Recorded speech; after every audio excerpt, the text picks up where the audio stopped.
5 o'clock, the war hits home. An FGCU employee is mourning the loss of his grandson killed in the Hamas attacks earlier this month. Hello again, everybody. I'm Chris Safadi. And I'm Nicole Gabe in for Lois Tomey. Mark Farron's daughter, Juliana Boussi, lives in Israel. Now, her son, Itai, was at the rave parties in Israel during the attacks.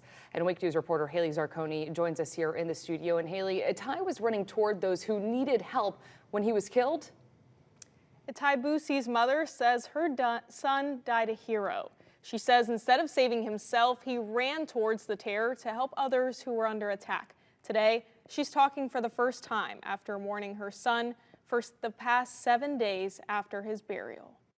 He was only 22 and he just loved life. And 2 weeks ago today, at family dinner, Juliana Boussi's son Itai was getting ready to head south to a party at a Gaza music festival. it's about a 15-minute ride down south. We didn't feel like he was going too close to Gaza, but obviously that border was not secure the way we thought it was. Many families like the Boussis never heard from their loved ones again. 260 people were killed by Hamas terrorists. 162 of those were Israel militants. Itai Boussi was one of them. Now, 2 weeks later, Sorry, there's a helicopter going by because we're in the middle of a war. 1 second. they're sharing their son's story. He probably thought that there was 10, 20 terrorists. I mean, he's trained to, fight off terrorists and do these operations in the West Bank, but he had no idea that there were 2,000 terrorists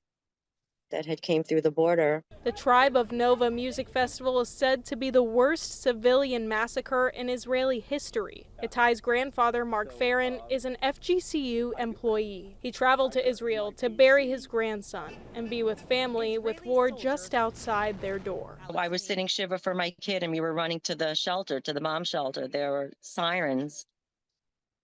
They're still dropping rockets. There's still rockets coming in from Gaza. Video sent to me shows what their day-to-day has looked like in their hometown of Kibbutz for weeks now. When the bombs go off, we walk down here, sometimes run. A view of reality many are living, mourning loved ones while trying to stay safe themselves. Juliana's father, Mark, flew from Israel to Israel from Fort Myers to be there for his family in this time. We asked today if Mark has any plans of coming back to Fort Myers.